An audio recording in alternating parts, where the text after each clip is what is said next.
ఈ రోజున మీ ముందుకు రావడానికి ఒక చారిత్రక అవసరం నేపథ్యం ఉంది. ఆంధ్రప్రదేశ్లోను భారతదేశంలోనూ జరుగుతున్న అనేక పోటీ పరీక్షలలో జనరల్ స్టడీస్ అత్యంత కీలకమని మీకు తెలిసిందే. సంవత్సరాలుగా చదువుతున్న వారైనా అప్పుడే జనరల్ స్టడీస్లో ప్రిపరేషన్లో ప్రవేశించిన వారైనా అది ఒక మహాసముద్రం. అందులో బిట్లు తేవడం అనేది చాలా కష్టసాధ్యమని చాలా మదన పడుతుంటారు. దానికోసం వేల రూపాయలు ఖర్చు పెడుతుంటారు. అంతేకాకుండా ఎంతో టైం కూడా వినియోగిస్తుంటారు. సో ఇప్పుడు మనం ఈ రోజున చేపట్టబోయేటువంటి కార్యక్రమం first of it's kind in Indian YouTube history. Competitive ఎగ్జామ్స్లో ఇది ఒక కొత్త ప్రయోగం అని స్పష్టంగా చెప్పవచ్చు. అట్లాంటి మీకున్నటువంటి ఆందోళనని, ఆ మార్కులు తెచ్చుకోలేనటువంటి నిస్సహాయతని పూర్తిగా పారద్రోలుతూ దానికి ఒక సరైనటువంటి పరిష్కారం కనిపెట్టబడిందే 20 సంవత్సరాల పరిశోధన, బోధన, అసాధారణ నైపుణ్యంతో ఈ కోర్సుకి రూపకల్పన చేశాం. భారతదేశంలో ఉన్నటువంటి 28 రాష్ట్రాల్లో ఉన్నటువంటి జనరల్ స్టడీస్ని ఒకే చోటుకి తీసుకురావడం, వాటిని మైండ్ మ్యాపింగ్ చేస్తూ లింక్ రూపంలో మీకు ఒక అద్భుతమైనటువంటి దృశ్య కావ్యాన్ని అందించేటువంటి ప్రయత్నం. ఒక రాష్ట్రాన్ని తీసుకొని ఆ రాష్ట్రంలో ఉన్నటువంటి చారిత్రక నేపథ్యము, అదే రకంగా ఆ రాష్ట్రంలో ఉన్నటువంటి అడ్వాన్స్డ్కి, అది చరిత్ర కావచ్చు, పాలిటీ కావచ్చు, సైన్స్ కావచ్చు, సైన్స్ అండ్ టెక్నాలజీ కావచ్చు, ఎన్విరాన్మెంట్ కావచ్చు, సస్టైనబుల్ డెవలప్మెంట్ కావచ్చు, వన్యప్రాణి సంరక్షణ కేంద్రాలు కావచ్చు, బయోస్ఫియర్ రిజర్వ్స్ కావచ్చు, వివిధ రకాలైనటువంటి దినోత్సవాలు కావచ్చు, సరస్సులు కావచ్చు, నదులు కావచ్చు, ఎత్తైన శిఖరాలు కావచ్చు, పర్వతాలు కావచ్చు, వివిధ రాష్ట్రాల మధ్య జరిగిన ఒప్పందాలు కావచ్చు, అనేక రకాల జాతీయ రహదారులు కావచ్చు, అది కనుమలు కావచ్చు, అది అనేక రకాల వన్యప్రాణి సంరక్షణ కేంద్రాలు కావచ్చు, అది పులుల సంరక్షణ కేంద్రాలు కావచ్చు, ఖడ్గ మృగాల సంరక్షణ కేంద్రాలు కావచ్చు, వివిధ చారిత్రక వంశాల మధ్య జరిగినటువంటి అద్భుతమైనటువంటి యుద్ధాలు కావచ్చు, యుద్ధ నేపథ్యాలు కావచ్చు, అనేక రకాలైనటువంటి ఒప్పందాలు కావచ్చు, భారతదేశంలో ఉన్నటువంటి అనేక రాజ్యాంగ పదవులకు ఆయా రాష్ట్రాల నుంచి వచ్చి పదవిని అధిరోహించి తమదైనటువంటి సర్వీసులు అందించినటువంటి వారు కావచ్చు, పంట కాలాలు కావచ్చు, పంట రకాలు కావచ్చు, వ్యవసాయ రకాల ఉత్పత్తులు కావచ్చు, వ్యవసాయ రకాల ఒప్పందాలు కావచ్చు, అదే రకంగా క్రీడాకారులు కావచ్చు, క్రీడాకారులు అందుకునేటువంటి అర్జున అవార్డు కావచ్చు, రాజీవ్ గాంధీ ఖేల్రత్న అవార్డు కావచ్చు, ఒలింపిక్స్లో మెడల్ సాధించిన వారు అవ్వచ్చు, వారు పురుషులు అవ్వచ్చు, వారి యొక్క మహిళలు అవ్వచ్చు, వారు అనేక రకాలైనటువంటి బాలులు అవ్వచ్చు, అది మౌంట్ ఎవరెస్ట్ శిఖరాన్ని అధిరోహించిన వారు అవ్వచ్చు, మరొక రకంగా చెప్పాలంటే అది భారతీయ రైల్వే కావచ్చు, ఐక్యరాజ్య సమితికి సంబంధించినది కావచ్చు, సుస్థిరాభివృద్ధికి సంబంధించినది కావచ్చు, అనేక రకాలైనటువంటి మూల నేపథ్యాలు ఉన్నటువంటి యొక్క వివిధ రాజవంశాల మధ్య జరిగినటువంటి యొక్క వీరోచితమైనటువంటి గాథలు, యోధాగ్రేసర్లు మరియు ఈ యొక్క పోటీ పరీక్షలకు సంబంధించినటువంటి అనేక అంశాల సమాహారంతో మీ ముందుకు వచ్చినటువంటిది. ఒక రాష్ట్రాన్ని తీసుకుని అనేక రకాలైనటువంటి సబ్జెక్టులు ఇందులో కలిపేసేటువంటి కార్యక్రమం. మొత్తం జనరల్ స్టడీస్నే ఒక ఊపి దానిని ఏనుగు కుంభస్థలాన్ని కొట్టినట్టుగా ఈ మార్కుల కుంభస్థలాన్ని కొట్టబోయేటువంటి అద్భుతమైనటువంటి కార్యక్రమాన్ని మీరు వింటారని పూర్తిగా ఈ యొక్క రాష్ట్రాన్ని ఇప్పుడు అసోం రాష్ట్రం డెమో వీడియో కింద తీసుకుంటున్నాం. ఈ రాష్ట్రము పూర్తిగా మనం చెప్పబడుతుంది. ఈ రాష్ట్రం పూర్తిగా వినండి, నోట్స్ రాసుకోండి. మీరు ఎన్ని సంవత్సరాలైనటువంటిగా ప్రిపేర్ అవుతున్నటువంటి సీనియర్స్ అయినా ఎన్ని కొత్త బిట్లు వస్తాయి చూడండి. ఇక జూనియర్స్కి అమృత బాండంగా ఉంటుంది. ఒకేసారి సీనియర్స్తో పోటీ పడేటువంటి విధంగా ఉంటుందని మీకు తెలియచేస్తూ స్పష్టం చేస్తూ బోర్డు పైన అస్సాం రాష్ట్ర డెమో వీడియోని ఇస్తున్నాం. ఒక్కసారి బోర్డు చూడండి.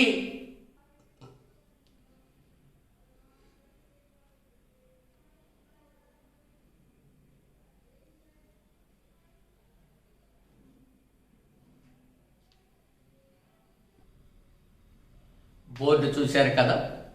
అస్సోం రాష్ట్రాన్ని ఈవేళ ఈ ఆన్లైన్ కోర్సుకి సంబంధించి డెమో వీడియో కింద మీ ముందు ప్రజెంట్ చేయబోతున్నాను. ఇది పోటీ పరీక్షలు రాసి ప్రభుత్వ ఉద్యోగం సాధించాలన్న ప్రతి విద్యార్థి సిన్సియర్గా చివరి వరకు వీడియో చూసి నోట్స్ రాసి ఎన్ని వందల పాయింట్లు వచ్చాయి, ఎన్ని కొత్త పాయింట్లు వచ్చాయి అనేది దయచేసి గమనిస్తారని ఆశిస్తున్నాను.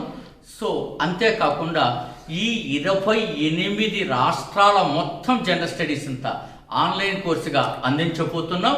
డిస్క్రిప్షన్లో ఉన్నటువంటి వాటికి మీరు ఫోన్ చేసి మాట్లాడచ్చు. సో నౌ ఇక అస్సోం రాష్ట్రం ప్రారంభమవుతోంది. So let's begin. So Assam రాష్ట్రం గురించి మనం మొదలు పెడుతున్నాం. అస్సాం అనేటువంటి పదానికి మొదట అర్థాన్ని తెలుసుకున్నాం. అస్సాం అంటే అర్థం అసాధారణమైన అని అర్థం. అసాధారణమైన అని అర్థం ఇస్తుంది అస్సాం అంటే. ఈ అస్సాం అనేది ప్రాచీన చరిత్ర నుంచి నేటి వరకు చూస్తే భారతదేశ పోటీ పరీక్షలకి ఈ రాష్ట్రం చేసిన సహాయం చాలా ఎక్కువ. మరి ఆంధ్రప్రదేశ్, తెలంగాణ విద్యార్థులకు ఇది అన్ని రకాల పోటీ పరీక్షలకు మరింత సహాయం అందించింది. ఎట్లాగా? అస్సాం అంటే అసాధారణమైన అనే ఒక బిట్టును మనకు అందించింది. అలాంటి అస్సాం రాష్ట్రాన్ని నోటెడ్గా పూర్వపు పేరు ఏమిటి అని అడిగారు. పూర్వపు పేరు ఏమిటి అంటే కామరూప అనేది పూర్వపు పేరు. కామరూప అనేది పూర్వపు పేరు. నెంబర్ ఆఫ్ టైమ్స్ ఇది అడగబడింది. అలాంటి కామరూప రాజ్యాన్ని పరిపాలించినది ఎవరు అని మధ్యయుగ భారతదేశ చరిత్రలో అద్భుతమైనటువంటి యొక్క బిట్టిది భాస్కర వర్మ ఈ కామరూప రాజ్యాన్ని పరిపాలించడం జరిగినది. భాస్కర వర్మ కామరూప ఈ యొక్క ప్రాంతాన్ని పరిపాలించడం జరిగినది. అస్సాంలో రాష్ట్రాన్ని పరిపాలించినటువంటి అనేక రాజ్యాలు ఉన్నప్పటికీ అందులో అత్యంత కీలకమైనటువంటి రాజ్యాలు ఏమిటంటే మీరు ఫస్ట్ గమనించాల్సింది చుటియా రాజ్యము అనేది చూస్తారు.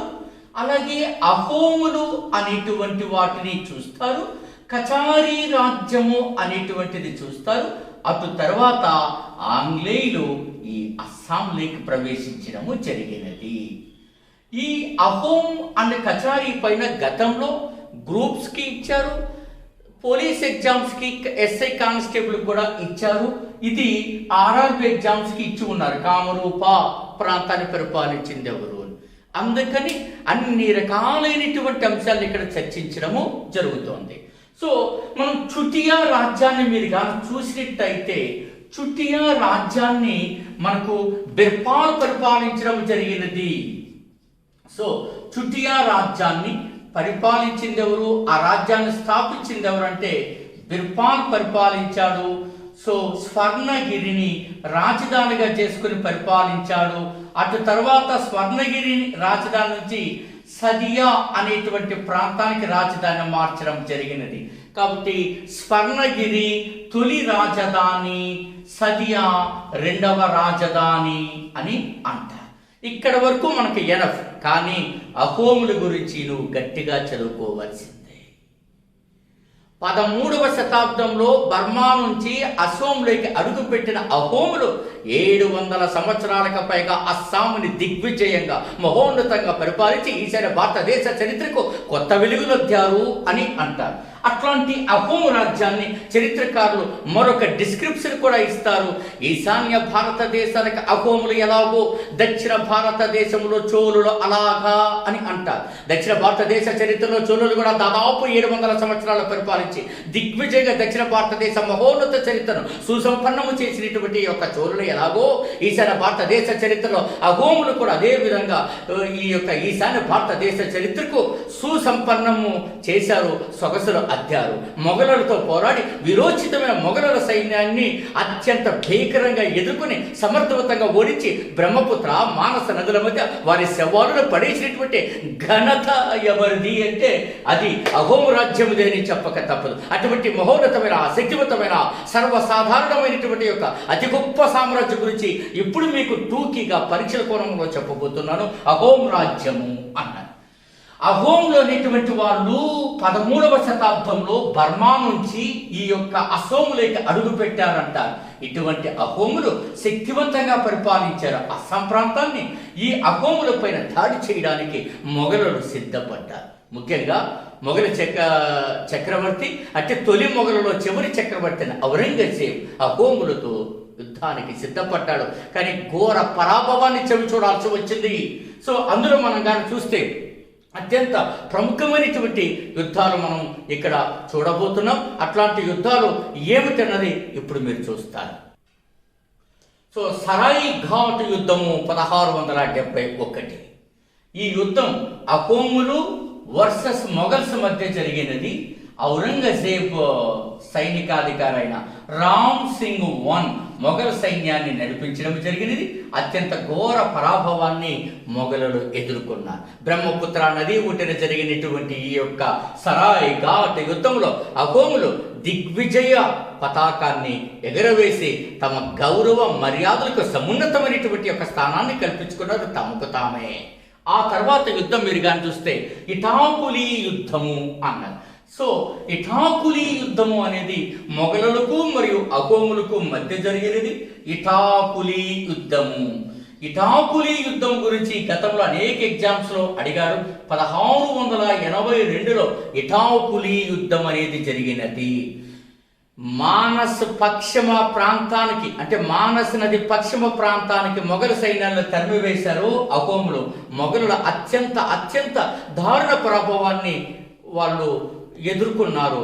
అకోములు రీసౌండింగ్ విక్టరీ, అత్యంత ఘన విజయాన్ని సాధించడం జరిగినది. అంటే ఈ యుద్ధము ఔరంగజేబు మొఘల్ చక్రవర్తిగా ఉండగా జరిగినది.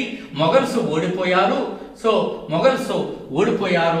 సో మనకి అకోములు ఘన విజయం సాధించడం జరిగినది అని చెప్పి మీరు అర్థం చేసుకుంటారు. ఈ రకంగా అకోములు పరిపాలించారు. ఇక ఆ తర్వాత అస్సాంని పరిపాలించిన రాజ్యాల్లో కచారీ రాజ్యం కూడా ఒకటి. ఈ కచారీ రాజ్యం గురించి చెప్పినప్పుడు ఈ కచారీ రాజ్యాన్ని 1832లో ఆంగ్లేయులు ఆ రాజ్యాన్ని ఓడించి ఆ ప్రాంతం పైన పట్టు పెంచుకున్నారు. సో 1832లో ఓడిపోయారు ఈ కచారీ రాజులు. దిమాపూరు రాజధానిగా కచారీ రాజ్యము ఒక వెలుగు వెలిగినది. 1832లో ఆంగ్లేయులు అడుగుపెట్టిన తర్వాత అస్సోం రాజ్య స్వరూపమే మారిపోయినది. 1832లో జయంతియా కొండలను అస్సోంలో కలిపేశారు ఈ యొక్క ఆంగ్లేయులు. జయంతియా కొండలను 1832లో ఆంగ్లేయులు అస్సాంలో కలిపారు. మీరు అర్థం చేసుకోవాల్సింది, ఇందాక చరిత్ర పరిధిలోకి వస్తే ఇప్పుడు జాగ్రఫీ పరిధిలోకి వచ్చాం. అందుకే జయంతియా కొండల ఆంగ్లేయులు ఎప్పుడు అస్సాంలో కలిపారని గతంలో అనేక సార్లు అడగడం జరిగినది. అటు తర్వాత 1874వ సంవత్సరంలో మొట్టమొదటిసారిగా షిల్లాంగ్ను రాజధానిగా చేసుకొని అసోం ప్రాంతాన్ని ప్రత్యేకంగా ఏర్పాటు చేసింది బ్రిటిష్ ప్రభుత్వం. David Scott, the first British commissioner in Assam. So David Scott అనేటువంటి అతను మొట్టమొదటిసారిగా అస్సాంకి బ్రిటిష్ కమిషనర్, అస్సాంలో కమిషనర్గా నియమింపబడ్డారు. The most important David Scott so అనేటువంటి అతను the first British commissioner in Assam అని చెప్తారు. This is the most important gentlemen. So ఇది కూడా మీరు అర్థం చేసుకోగలుగుతారు.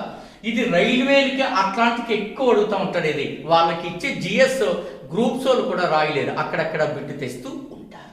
సో డేవిడ్ స్కాట్ ఈ రకంగా పూర్వపు చరిత్ర నుంచి ఆంగ్లేయుల వరకు తీసుకొచ్చాను. అక్కడి నుంచి ఇక అస్సాంలోకి మనం ప్రవేశించబోతున్నాం. ఎన్ని రకాల విభిన్న సబ్జెక్టులు ఇందులో కలుస్తాయో మీరు గమనించండి. ఇక మనం అస్సాంలోకి వెళ్ళినప్పుడు ఇక ఆ రాజధానిలోకి వెళుతున్నాం. గౌహతి ఏం జరుగుతుందో మనం చూద్దాం. సో అస్సాం రాష్ట్రంలో జనరల్ స్టడీస్లో ఒక ప్రత్యేకత మనకు కనపడుతుంది. గౌహతి లేక గుహవాటి లేక గౌహతి. దీని పూర్వపు పేరు ఏమిటంటే ప్రాక్ జ్యోతిష్యపురం. రైల్వేస్ చాలా జాగ్రత్తగా ఉండాలి, ఇలాంటి బిట్లు గ్రూప్స్కి ఇవి బేసిక్స్ అవుతాయి. సో ప్రాక్ జ్యోతిష్యపురము అని గౌహతిని అంటారు, గుహవాటిని అంటారు. ప్రాగ్ జ్యోతిష్పురం. ఇందాక ఒక బిట్టి చెప్పాం, అసోం అంటే అసాధారణమైన అని చెప్పాం. సో గుహవాటికి ప్రాగ్ జ్యోతిష్పురం అని పేరు ఉంది. ఇక్కడ భారతదేశంలో 8 శక్తి పీఠాలు ఉన్నాయి. అట్లా 8 శక్తి పీఠాలలో గుహవాటిలో ఒక శక్తి పీఠం ఉంది. అది అమ్మవారి పేరుతో వెలిసినది. ఆ అమ్మవారు కామాఖ్య ఆలయం. కామాఖ్య ఆలయం మాట్లాడే అమ్మవారిగా కూడా ఈ ఆలయం ప్రసిద్ధిగాంచినది. కామాఖ్య ఆలయం. What is the important bit related to Kamakhya temple అంటే ఇది జంతు బలులకు చాలా ప్రఖ్యాతిగాంచినది భారతదేశంలో. కాబట్టి జంతు బలులకు ప్రఖ్యాతిగాంచినది అని మీరు అర్థం చేసుకుంటే కామాఖ్య ఆలయం. సో ఫస్ట్ మీరు కానీ అర్థం చేసుకోవాల్సింది ఏంటంటే ఈ కామాఖ్య ఆలయం అనేది భారతదేశంలో ఉన్న 8 శక్తి పీఠాలలో ఒకటిగా వెలుగొందుతుంది. మాట్లాడే అమ్మవారిగా ప్రసిద్ధిగాంచారు. ఇది జంతు బలులకు ప్రసిద్ధిగాంచింది. చరిత్రను ఒక్కసారి మీరు గబగబ తిరిగేస్తే ఒక సింపుల్ బిట్టు మీకు తెలుస్తుంది. ఆ మౌర్య చక్రవర్తి అశోకుడు 14 శిలాశాసనాలను విడుదల చేశాడు అని చదువుకుంటుంటారు. He was issued 14 major rock edicts during his period అని చెప్తారు. అలా 14 శిలాశాసనాలలో 1వ శిలాశాసనం ఏం చెప్తుందా అంటే జంతు బలుల నిషేధం గురించి చెప్తుంది. ఒకప్పుడు ఇది గొప్ప మోడల్. సో అశోకుడు 14 శిలాశాస్త్రాలను విడుదల చేశారు. అందులో 1వ శిలాశాస్త్రం జంతు బలుల గురించి వివరిస్తుంది అని మీరు చదువుకుంటారు. ఇక గుహవాటిలో గౌహతిలో భారతీయ రైల్వేలకు ఒక మంచి బిట్టు ఉంది. ఏమిటంటే ఈశాన్య సరిహద్దు రైల్వే ప్రధాన కేంద్రం ఏది అంటే సో గుహవాటి లేదా గౌహతి ఈశాన్య సరిహద్దు railway. So north eastern frontier railway. So ఈశాన్య సరిహద్దు రైల్వే ప్రధాన కేంద్రం ఏది అంటే గుహవాటి లేక గౌహతి అని చెప్తారు. What is the important of north eastern frontier railway? Yes, భారతదేశపు రైల్వే జోన్లో 17 ఉంటే ఇది అతి చిన్న రైల్వే జోన్గా ప్రఖ్యాతిగాంచినది. స్మాలెస్ట్ రైల్వే జోన్గా ఇది పేరుగాంచినది. ఈశాన్య సరిహద్దు రైల్వే అతి చిన్న రైల్వే జోన్గా పేరుగాంచినదని మీరు చదువుతారు. మరి అతిపెద్ద రైల్వే ఏది? సో అతిపెద్ద రైల్వే ఏది అని మీరు అనుకుంటే అది నార్థర్న్ రైల్వే న్యూఢిల్లీ కేంద్రంగా పనిచేస్తుంది. నార్థర్న్ రైల్వే అతిపెద్ద రైల్వే. మరి అతి ప్రాచీన రైల్వే ఏది? చాలా జాగ్రత్తగా ఉండాలి. ఈశాన్య రైల్వే గోరఖ్పూర్ కేంద్రంగా పనిచేస్తుంది. సో వెరీ ఓల్డెస్ట్ వన్, అతి ప్రాచీనమైనది ఏదంటే ఈశాన్య రైల్వే. అతి చిన్నది ఏదంటే ఈశాన్య సరిహద్దు రైల్వే. అతి పెద్ద రైల్వే ఏదంటే నార్థర్న్ రైల్వే. ఇది గుహవాటితోటే లింక్ అయి ఉంటుంది. మీరు అది కూడా అర్థం చేసుకోవలసినటువంటి అవసరం ఖచ్చితంగా ఉంటుంది గౌహతి అనేటువంటి దానికి చూసినప్పుడు. రైట్. సో మనం ఒక ఆసక్తికరమైన next very very important polity పరిధిలోకి వస్తుంది గౌహతి హైకోర్టు. మీరు చదువుకున్న గౌహతి హైకోర్టు ఎలా ఉన్నది, నేను చెప్తున్న గౌహతి హైకోర్టు ఎలా ఉందో మీరు చూస్తారు. ప్రజెంట్లీ దాన్ని గుహవాటి హైకోర్టు అంటారు, కానీ దీనికి చాలా చారిత్రక నేపథ్యం ఉన్నది.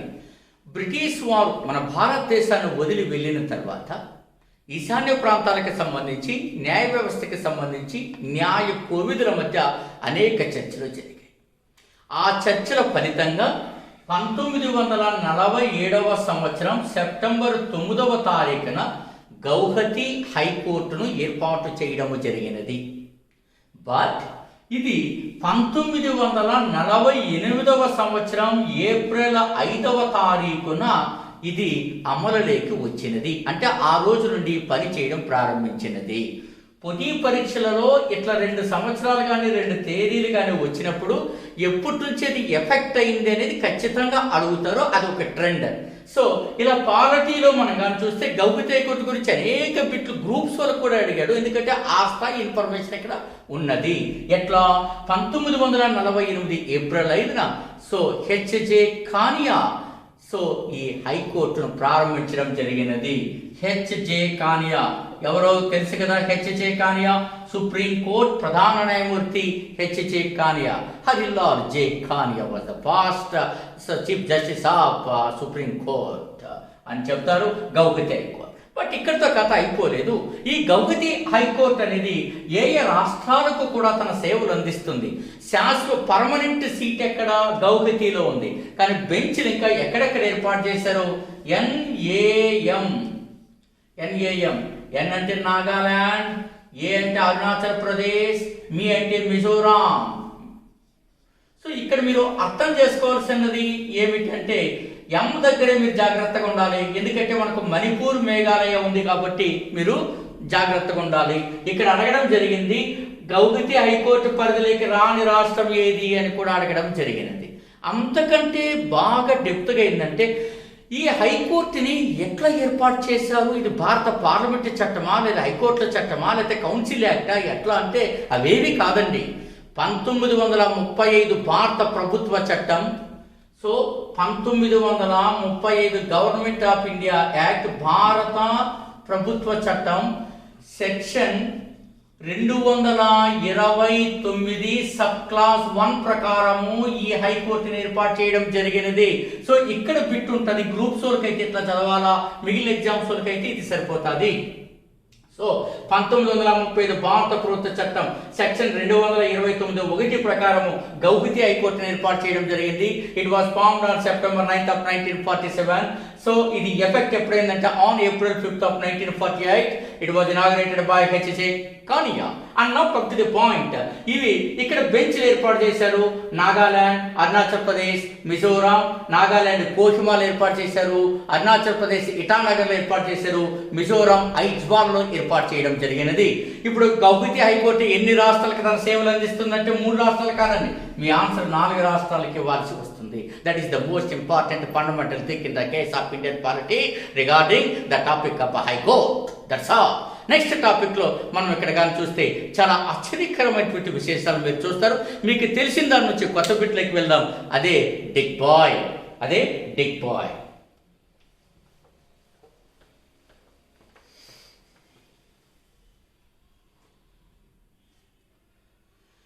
డిగ్ బాయ్ ఇది వినగానే ప్రాణం లేచి వచ్చినట్టు ఉంటుంది కదా మీకు. డిగ్ బాయ్ ఏం లేచి వచ్చింది ప్రాణం? భారతదేశంలో తొలి చమురు క్షేత్రము అంటే లేదా ఓల్డెస్ట్ ఆయిల్ ఫీల్డ్ అని చదివింటారు. Oldest oil field. Digboi గురించి మీరు చదివినప్పుడు ఏం చదివింటారు? ఓల్డెస్ట్ ఆయిల్ ఫీల్డ్ అంటే పురాతన చమురు క్షేత్రము అని చదివింటారు. సో పురాతన చమురు క్షేత్రం అని చదివి వదిలేస్తే సరిపోతుందా? ఇప్పుడు ట్రెండ్ ఏమిటి? ఇది ఏ సబ్జెక్టు పరిధిలోకి వస్తుంది? జాగ్రఫీ పరిధిలోకి వస్తుంది, స్టాటిక్ జీకే పరిధిలోకి వస్తుంది. కానీ అడ్వాన్స్డ్ జాగ్రఫీకి ఎట్లా మార్చవచ్చు? ఇది 1889 సెప్టెంబర్లో ప్రారంభమైనది ఈ చమురు క్షేత్రపు తవ్వకాలు. 1890 నాటికి ఇక్కడ పూర్తి కార్యక్రమాలు ప్రారంభమయ్యాయి. కానీ ఏ కంపెనీ దీన్ని ప్రారంభించేది చాలా ఇంపార్టెంట్ గ్రూప్స్ వాళ్ళకి, రైల్వే వాళ్ళకి ఇక్కడికి సరిపోతుంది. కానిస్టేబుల్ ఎస్ఐ వాళ్ళకి ఇంకొంచెం వేరేగా చదవాలి ఇక్కడ చెప్తారు. సో ఇక్కడ ఏం జరిగిందంటే Assam railway and trading company limited ఇక్కడ ఈ తవ్వకాలు ప్రారంభించింది. చూడండి, అస్సాం రైల్వే మీరు ఫస్ట్ అర్థం చేసుకోవాల్సింది Assam railway and trading company limited. Assam railway and trading company limited అనేటువంటి కంపెనీ లండన్ కేంద్రంగా పనిచేసింది. ఈ కంపెనీ మనకు డిగ్ బాయ్లో తవ్వకాలు ప్రారంభించింది లేక పనులు ప్రారంభించింది. కానీ 1901లో దీనిని అస్సాం ఆయిల్ కంపెనీ లిమిటెడ్గా మార్చడం జరిగినది. కాబట్టి మనకు అధికారికంగా 1901 చూపిస్తుంటారు. డిగ్ బాయ్ పురాతన చమురు క్షేత్రం ఎప్పుడంటే ఆపరేషన్ అంటే అక్కడ కార్యక్రమాలు ప్రారంభమైంది ఎప్పుడు? It was operationalised in the year 1901. So ఎక్కడ? So Assam oil company limited పేరుతో ఇది ప్రారంభమైనది అంటారు. దాని పూర్వపు పేరేమి? Assam railway trading company limited. ఎందుకంటే డిగ్ బాయ్ పురాతన చమురు క్షేత్రం అని ఎవరిబడి నోస్. ఇంకా అది కూడా తెలియదంటే మనం చేయలేము, అది అందరికీ తెలుసు. అందువల్ల ఈ కొత్త పాయింట్స్ నేర్చుకోవాల్సి వచ్చింది. కానీ చమురు క్షేత్రాలు భారతదేశంలో చాలా ఇంపార్టెంట్ కదా. ఈ జాగ్రఫీ పరిధిలో అన్ని ఎగ్జామ్స్కి ఐఏఎస్ నుంచి కానిస్టేబుల్ వరకు ఆర్ఆర్పి వరకు అందులో మీరు కానీ చూస్తే ఏ చమురు క్షేత్రాలు అస్సాంలో ఉన్నాయనేది చాలా ఇంపార్టెంట్. అందులో ఈసారి రాబోయేటివి Sonari oil field, Moran oil field, Rudrasagar oil field, Naharkatiya లేక సహర్కటియా ఆయిల్ ఫీల్డ్. నహర్కటియా లేక సహర్కటియా విశేషం ఏంటంటే గ్రూప్స్ ఎగ్జామ్స్లో ఈ రెండు ఆల్రెడీ ఇవ్వడం జరిగినది. రుద్రసాగర్, నహర్ కటియా ఏపీపీఎస్సీ ఎగ్జామ్స్లో కవర్ చేశారు. మోరాన్ అనేది రైల్వే ఎగ్జామ్స్లో కవర్ చేశారు. సోనార్ అనేది సబ్జెక్ట్ టు కరెక్షన్. నేను ఇప్పటి వరకు పరీక్షలో చూడలేదు ఇచ్చినట్టుగా, అందువల్ల ఇది మొదట రాశాను. కాబట్టి సోనారి, మోరా, రుద్రసాగర్, నహర్ కటియా ఇవన్నీ అస్సాంలో ఉన్నాయని మీరు అర్థం చేసుకుంటారు. సో నెక్స్ట్ చూడండి, అస్సాంలో very very very important Sattriya. ఇది అస్సాంకి చెందిన classical dance. Sattriya very important. అంటే శాస్త్రీయ నృత్యము, క్లాసికల్ డ్యాన్స్, శాస్త్రీయ నృత్యం. సాధారణంగా మనకు క్లాసికల్ డ్యాన్స్ అంటే ఏం చెప్తుంటారు? కూచిపూడి, ఒడిస్సీ, భరతనాట్యం, మణిపురి, కథాకళి, మోహినియాట్టం, కథక్ ఇవన్నీ మనం చెప్తూ ఉంటాం. బట్ అవన్నీ ఓల్డ్ అయిపోయాయండి.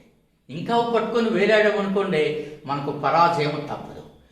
సో సత్రియ శాస్త్రీయ నృత్యం భారతదేశ సంగీత నాటక అకాడమీ 2000 సంవత్సరంలో దీన్ని సత్రియ నృత్యాన్ని శాస్త్రీయ నృత్యంగా గుర్తించింది. ముఖ్యంగా ఈ శాస్త్రీయ నృత్యాలు చదివేటప్పుడు స్టాటిక్ జీకేలో చాలా ఇంపార్టెంట్, కానీ అప్డేట్ చదువుకోవాల్సి ఉంటుంది. ఎన్టీపీసీ మరియు ఆర్ఆర్బి గ్రూప్ బి వాళ్ళకైతే ఇది ఇంకా చచ్చినట్టు చదవాల్సిందే. వాళ్ళు సంగీత నాటక అకాడమీ 1952లో ఏర్పాటైనది. మీరు గమనించే ఉంటారు, సంగీత నాటక అకాడమీ చాలా ఇంపార్టెంట్. సంగీత నాటక అకాడమీ 1952లో దానిని ప్రారంభించడం జరిగింది. హెడ్ క్వార్టర్ ఎక్కడ? సో న్యూఢిల్లీ. ప్రధాన కేంద్రం ఎక్కడ అని అడుగుతుంటాడు. న్యూఢిల్లీ ప్రధాన కేంద్రము. తొలి చైర్మన్ ఎవరు అన్నది కూడా important my dear youngsters. PV Rajamannar. So తొలి ఈ యొక్క సంగీత నాటక అకాడమీ చైర్మన్. ప్రస్తుత చైర్మన్ ఇక్కడ చెప్పను, అది కరెంట్ అఫైర్స్ అన్నీ ఒకసారి చెప్పుకుందాం. సో 1952లో తొలి సంగీత నాటక అకాడమీ భారతదేశం న్యూఢిల్లీ కేంద్రంగా ఏర్పాటైంది. న్యూఢిల్లీ తొలి చైర్మన్ పివి రాజమన్నార్. ఓకే, మీరు చెప్పాలనుకుని చెప్పేస్తే ప్రస్తుత చైర్మన్ ఆర్కే చతుర్వేది ప్రస్తుత chairman. So this is the most important Sattriya classical dance. ఎప్పుడు గుర్తించారు? 2000 సంవత్సరంలో. సో నెక్స్ట్ మీరు కానీ చూస్తే మనం చాలా ఆసక్తికరమైనది మనం చూద్దాం. చూడండి. సో నెక్స్ట్ చూడండి, అస్సాంలో ఫస్ట్ ఈశాన్య రాష్ట్రాలు చదివినప్పుడు భోగేశ్వర్ బరూహ్ ఎవరు? ఇతను అస్సాంకు చెందిన క్రీడాకారుడు. అర్జున అవార్డు పొందిన తొలి అస్సామీ జాతీయుడు. అర్జున అవార్డు పొందిన తొలి అస్సామీ జాతీయుడు. ఇది గ్రూప్స్ కంటే కూడా రైల్వే వాళ్ళకే ఈ ట్రెండ్, మరి ఎవరికి ఈ ట్రెండ్ అడగడం ఎక్కువ. అర్జున అవార్డు పొందిన తొలి అస్సామీ జాతీయుడు ఎవరంటే సో మనకు భోగేశ్వర్ బరూహ్ అని చెప్తారు. చాలా ఇంపార్టెంట్. అందుకే వారు క్రీడాకారులు ఏ క్రీడ, ఏ రాష్ట్రము, వారు సాధించిన మెడల్స్ లేదా పథకాలు అన్నిటినీ ఖచ్చితంగా చదువుకోవాల్సిందే రైల్వే వాళ్ళు. అందుకనే మిమ్మల్ని దృష్టిలో పెట్టుకునే ఇది తీసుకురావడం జరిగింది, భోగేశ్వర్ బరూహ్. ఇప్పుడు ఒక గొప్ప పాలిటీ టాపిక్కి వెళ్ళబోతున్నా, మీరందరూ చాలా ఎంజాయ్ చేస్తారు. అదే ఫక్రుద్దీన్ అలీ అహ్మద్. భారత రాష్ట్రపతిగా సేవలు అందించిన ఫక్రుద్దీన్ అలీ అహ్మద్ అస్సాంకు చెందిన వాడని మీలో కొందరికి తెలిసే ఉంటుంది. అట్లాంటి ఫక్రుద్దీన్ అలీ అహ్మద్ బేస్ చేసుకుని మంచి పాలిటీ బిట్లని, సబ్జెక్టుని అన్ని రకాల ఎగ్జామ్స్కి ఇక్కడ మనం డెవలప్ చేయబోతున్నాం. సో ఫక్రుద్దీన్ అలీ అహ్మద్ అస్సాంకి చెందినవారు. ఎందుకు ఇతన్ని అస్సాంకిలో మీకు ఈ సిలబస్లో చేర్చానో తెలుసా? భారతదేశ స్వాతంత్రోద్యమ 75 వసంతాలు జరుగుతున్న ఈ తరుణంలో ఒక చీకటి ఘట్టం ఈ చరిత్రలో నమోదై ఉన్నది. డార్క్ డేగా, బ్లాక్ డేగా ప్రతిపక్షాలు మరిన్ని పేర్లు పెట్టారు. అదే అత్యవసర పరిస్థితి, నేషనల్ ఎమర్జెన్సీ. అది ఎవరి కాలంలో అంటే ఫక్రుద్దీన్ అలీ అహ్మద్ కాలంలో. ఫస్ట్ ఫక్రుద్దీన్ అలీ అహ్మద్ పోటీ పరీక్షలకు ఎలా ఉపయోగపడతాడో చెప్పి నేషనల్ ఎమర్జెన్సీ గురించి వివరిస్తాను. ఫక్రుద్దీన్ అలీ అహ్మద్ భారతదేశానికి 4వ రాష్ట్రపతిగా సేవలు అందించారు. భారతదేశానికి 4వ రాష్ట్రపతిగా సేవలు అందించిన ఇతని పీరియడ్ 1974 to 77. కానీ గ్రూప్స్ ఓరియంటేషన్ ఇక్కడ ఒకటి ఉన్నది. ఇతని కాలంలో 2 వైస్ ప్రెసిడెంట్స్ పనిచేశారు. ఇతని కాలంలో ఉపరాష్ట్రపతులు 2 పని చేయడం జరిగినది. ఆ ఉపరాష్ట్రపతుల్లో ఒకరు B D Jatti. So B D Jatti and second one Gopal Swarup Pathak. Gopal Swarup Pathak second one. So వీళ్ళిద్దరూ ఉపరాష్ట్రపతులుగా పనిచేశారు. కాబట్టి ఈ బిట్టు మనకి ఇంపార్టెంట్ అవుతుంది. ఇది గ్రూప్స్ ఓరియంటేషన్ గా మీరు గమనిస్తారు. సో ఫక్రుద్దీన్ ఆలీ అహ్మద్ 4వ రాష్ట్రపతిగా భారతదేశానికి సేవలు అందించారు. సో ఇతని కాలం 74 to 77. కానీ జరిగింది చాలా ఆసక్తికరం. ఇందిరాగాంధీ ప్రధానిగా ఉండగా రాయ్బరేలీ ఎన్నికలలో ఆమె అక్రమంగా గెలిచారనేటువంటి ఒక కేసు ఆమె పైన ఉంది. అలహాబాద్ హైకోర్టు తీర్పు అప్పటి న్యాయమూర్తి జస్టిస్ సిన్హా తీర్పిచ్చు ఆ ఎన్నికను ఆమె ఎన్నిక పైన అనేక కామెంట్స్ చేశారు. దీంతో ఇందిరాగాంధీ ఇక ఆ రాజకీయ విమర్శకుల దాడి నుంచి తప్పించుకోవడానికి, ప్రతిపక్ష నేతలను కంట్రోల్ చేయడానికి ఆమె ఎంచుకున్న ఒక మార్గం నేషనల్ ఎమర్జెన్సీ. ఆమె వార్ రూమ్లో అన్నారట, ఈ దేశానికి షాక్ ట్రీట్మెంట్ అవసరమో అన్నారట. ఆ షాక్ ట్రీట్మెంటే national emergency which was declared on June 25, 1975 అర్ధరాత్రిన ఈ యొక్క భారతదేశంలో నేషనల్ ఎమర్జెన్సీ వచ్చింది. దీని గురించి మరింత క్లాస్ రూమ్లో చెప్తాం. ఇక్కడ మీకు అర్థమయ్యే విధంగా పరీక్షల కోణంలో చాలు, ఎంతవరకు చదవరో అంతవరకు ఈ రకంగా. సో రాయ్బరేలీ ఎన్నిక అక్రమాలను గుర్తిస్తూ తీర్పిచ్చిన న్యాయమూర్తి ఎవరు? జస్టిస్ సిన్హా. నాకున్న సమాచారం మేరకు జస్టిస్ సిన్హా తీర్పు రాసి రాజీనామా చేశారు అని నేను చదువుకున్నాను. జస్టిస్ సిన్హా అంత భయం ఉండేది ఇందిరాగాంధీ అంటే, అందుకని ఆమె సో నేషనల్ ఎమర్జెన్సీ విధించారు. అప్పుడు ఫక్రుద్దీన్ ఆలీ అహ్మద్ సోవియట్ యూనియన్ పర్యటనలో ఉన్నారు. ఆయన అనుమతిని అర్ధరాత్రి అనుమతి తీసుకుని వెంటనే ఇక్కడ నేషనల్ ఎమర్జెన్సీని విధించడం జరిగింది. And one more important point ఏంటో తెలుసా? ఈ నేషనల్ ఎమర్జెన్సీ పాలిటీలో మీరు చదువుతారు ఆర్టికల్ 352 అని. కానిస్టేబుల్కి ఆర్ఆర్బికి ఇలా చదివితే సరిపోతుంది. సో కానీ గ్రూప్స్ వాళ్ళకి, సబ్ ఇన్స్పెక్టర్ వాళ్ళకి క్లాస్ కూడా చదవాల్సిందే. ఆర్టికల్ 352(1). అదే సివిల్స్ వాళ్ళకైతే బిజినెస్ రూల్స్ కూడా అడుగుతాడు ఒక సందర్భం. ఈ బిజినెస్ రూల్ 12 ప్రకారము అర్ధరాత్రి పూట ఎమర్జెన్సీ విధించడం, ఆమె కుమారుడైన సంజయ్ గాంధీ ప్రతిపక్ష నాయకులందరినీ అరెస్ట్ చేయించి వేధించడం ఈ దేశ చరిత్రలో మనకి చకచక జరిగిపోయాయి. ఆర్టికల్ 352 క్లాస్ 1 బిజినెస్ రూల్ 12 ప్రకారము ఇక్కడ విధించడం జరిగినది నేషనల్ ఎమర్జెన్సీ. ఇది ఒక చీకటి అధ్యాయంగా భారతదేశ ప్రజాస్వామ్య చరిత్రలో ఎప్పటికీ నిలిచిపోతుంది. నెక్స్ట్ చూస్తే అస్సాంలో మనకు అన్ని పరీక్షలకు ఉపయోగపడే మరింత ఇంపార్టెంట్ పాయింట్కి వెళ్తున్నాం. మజులీ జిల్లా. మజులీని జిల్లాగా ఏర్పాటు చేసింది అక్కడ రాష్ట్ర యంత్రాంగం. కానీ ఇక్కడ ఒక మంచి అడ్వాన్స్డ్ స్టాటిక్ జీకే బిట్ వచ్చింది. భారతదేశంలోని తొలి కార్బన్ రహిత జిల్లా ఏది? సో భారతదేశంలోని తొలి కార్బన్ రహిత జిల్లాగా దీన్ని పేర్కొంటారు. తొలి కార్బన్ రహిత జిల్లా, భారతదేశంలోని తొలి కార్బన్ రహిత జిల్లా ఏదంటే మజులీ జిల్లా తొలి కార్బన్ రహిత జిల్లాగా పేరుగాంచినది. ఇక మజులీ గురించి మీకు తెలుసు. ఈ మజులీ గురించి ప్రపంచంలో అతిపెద్ద నదీ ద్వీపంగా పేరుగాంచింది. Largest river island in the world that is Majuli island which is situated in the state of Assam. So కాబట్టి ఇది ప్రపంచంలో అతిపెద్ద నదీ ద్వీపంగా పేరుగాంచిందని పేర్కొంటారు. It's very important my gentlemen. So ఈ నదీ ద్వీపం అనేది చాలా ఇంపార్టెంట్. అక్కడి నుంచి మీరు కానీ వస్తే ఈ అస్సోంకి సంబంధించి మీకు అస్సోం అనగానే పోటీ పరీక్షలతో ప్రత్యేకంగా ఉన్నటువంటి ఎవరైనా ఖజీరంగా నేషనల్ పార్క్ గురించి చెప్తారు. ఈ మజిలీ ద్వీపం ఇదేమో మజిలీ అతిపెద్ద నదీ ద్వీపం జాగ్రఫీ పరిధిలోకి వస్తుంది. తొలి కార్బన్ రహిత జిల్లా ఎన్విరాన్మెంట్ అండ్ సస్టైనబుల్ డెవలప్మెంట్, పర్యావరణము సుస్థిరాభివృద్ధి టాపిక్ లేకి వస్తుంది. Kaziranga national park both geography and environment 2 టాపిక్లోనూ ఉంటుంది. ఇది ఖజీరంగా. మీరు ఖజీరంగా నేషనల్ పార్క్ అని చదువుకుని దులిపేసుకుంటే లాభం లేదు. మరి ఏం చదవాలి? కజీరంగా నేషనల్ పార్క్ని 1908లో రిజర్వ్ ఫారెస్ట్గా ప్రకటించడం జరిగినది. బ్రిటిష్ కాలంలోనే దీన్ని రిజర్వ్ ఫారెస్ట్గా ప్రకటించారు.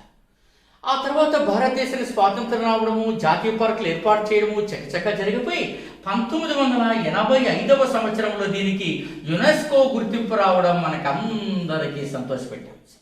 1985లో యునెస్కో గుర్తింపు వచ్చింది. కజీరంగా అనగానే అందరూ ఏం చెప్తారండి? ఖడ్గమృగాల గురించి చెప్తారు. కజీరంగా అనగానే ఈ ఖడ్గమృగాల గురించి చెప్పేది సో మనకి చాలా ఇంపార్టెంట్. ఖడ్గమృగాలు సో అంతరించిపోయే జాతుల జాబితాలో ఉన్నాయి. దాని గురించి మనం చెప్పుకున్నాం. సో ఖడ్గమృగాలకు చాలా ఫేమస్. సెప్టెంబర్ 22 ఏమిది? అంతర్జాతీయ ఖడ్గమృగాల దినోత్సవము. అంతర్జాతీయ ఖడ్గమృగాల దినోత్సవము అంటారు. ఈ అంతర్జాతీయ ఖడ్గమృగాల దినోత్సవంగా పేరుగాంచినటువంటి ఈ సెప్టెంబర్ 22 చాలా ఇంపార్టెంట్. ఇక్కడ పర్యావరణము సుస్థిర అభివృద్ధిలో లేటెస్ట్ అంశం చెప్తాం. అదే ప్రాజెక్ట్ రినో లేదా ప్రాజెక్ట్ రైనో చెప్పబోతున్నాం. So please watch. So project rhino or rhino 1987లో ప్రారంభించడం జరిగింది. ఎందుకు ప్రారంభించారు? ఇవి దాని మనుగడ ప్రమాదంలో పడిపోయినది. అందుకని IUCN రెడ్ లిస్ట్లో ఇది చేరిపోయింది. IUCN రెడ్ లిస్ట్ ఇది చేరిపోయింది. అందులో ఏ జాబితాలో ఉంది? వల్నరబుల్ జాబితాలో ఉన్నది. ఇది చాలా ఇంపార్టెంట్.